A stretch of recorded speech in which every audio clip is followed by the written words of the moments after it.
Acompanhado do advogado, o ex-presidente Eduardo Barbosa queria participar da reunião extraordinária, mas foi impedido de entrar na sede do clube. Nós nos apresentamos e pedimos, solicitamos se poderíamos apresentar. Sim, vocês podem vir, serão bem-vindos e poderão apresentar a defesa.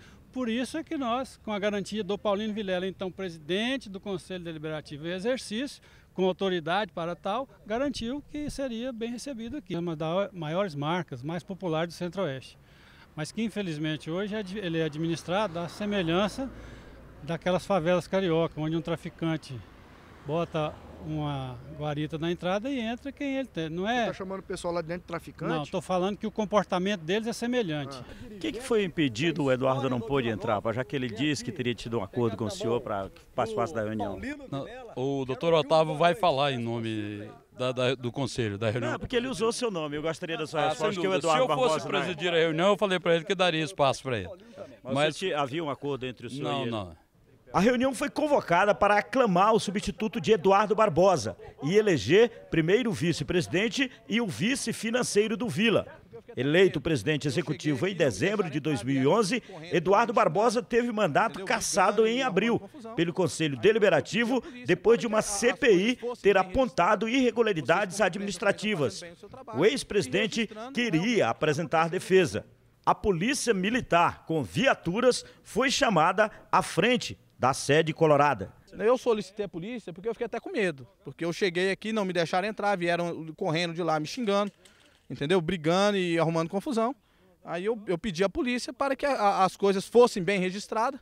Vocês, como imprensa, também estão fazendo bem o seu trabalho e registrando realmente o que está acontecendo no Vila Nova. Existem provas aqui das ilegalidades que são tremendas, que existiram de pessoas que hoje estão assumindo Vila Nova. Essa destituição dele ocorreu naquela reunião pretérita. Ali era o momento e a ocasião para se discutir, de fato, se o que houve, o que não houve, o que aconteceu, o que não aconteceu, ele apresentar provas, etc.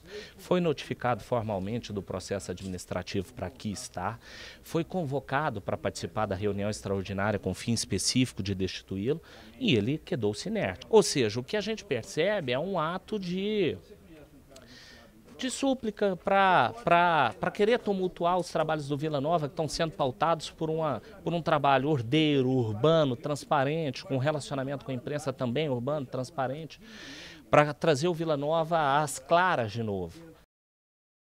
Os cheques que queimaram, que acabaram com a conta do Vila,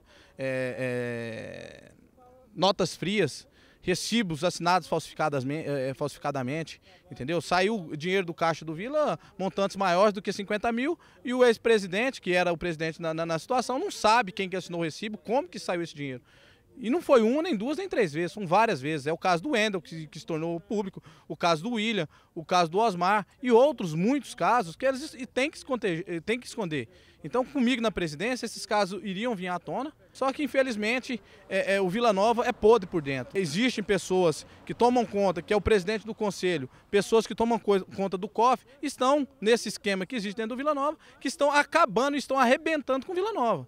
O Vila Nova tomou 2 milhões de prejuízo ano passado. Se tomar mais 2 milhões de prejuízo esse ano, não tem como suportar. E eles me entregaram o Vila realmente para ser rebaixado. Né? Como as coisas mudaram e o Vila Nova houve-se uma nova luz e eu não entrei no esquema cachoeira deles, aconteceu o que aconteceu. Chegou à conclusão quem teria assinado esses cheques, então, essas denúncias do William, do Osmar? Não, em primeiro caso é impossível fazer um esquema desse sem ter a anuência do presidente. E o financeiro também, que era o seu José Martinez, é impossível. Então, esses dois é certeza que estão no esquema, não tem como.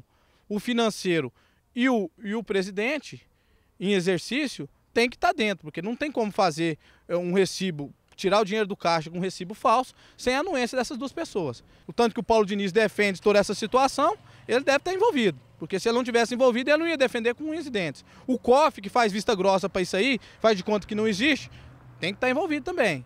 O que o Barbosa fala, não dou muito crédito não, porque ele não é uma pessoa normal.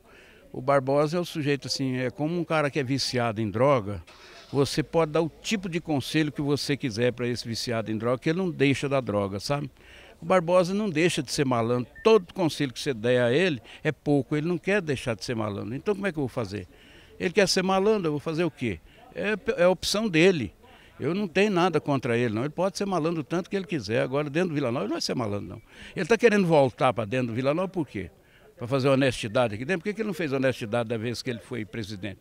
O Gesso apresentou ele, nós aclamamos como presidente. Ele podia ser honesto naquela passagem. Por que ele não foi honesto de jeito nenhum? O cheque de 50 mil reais, ele é do Vila Nova Futebol Clube.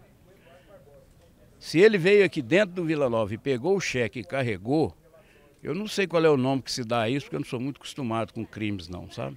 O cheque é do Vila Nova. Se está no bolso dele, ele está errado com esse cheque no bolso dele. É como se eu vou na sua casa e pego uma televisão, um aparelho de televisão e carrego. E o senhor teria assinado esses cheques que ele disse que não tem fundo? O Rui, ele traz o cheque, eu pago. O cheque que ele está falando que está sem fundo, eu pago. Ele disse que nós temos cheque sem fundo. Nós não temos cheque sem fundo, não. Em futebol tem uma coisa engraçada. Muitas vezes o sujeito fala que nós temos cheque sem fundo, falando por falar. Uma bobagem maior do mundo. O Vila Nova deve ter pago na administração, quando ele assumiu o cargo, por isso que ele está com esses cheques no bolso. Se ele pagou, foi dinheiro do Vila Nova, não foi dinheiro dele. Ele não tinha dinheiro. Ele não tem dinheiro para nada, fica aí rotando porcaria aí. Agora, ele não falou que a sociedade dele com o Jair Rabelo na garagem lá foi para trás, não. Ele falou isso para você? Tem muita gente querendo receber dele. Pergunta o Banco Santander lá, que o gerente do banco sabe o tanto que ele deve lá dentro. Ele não tem coragem de falar o quanto que ele deve lá dentro do Banco Santander, não. Manda ele ver lá para ele ver como é direitinho.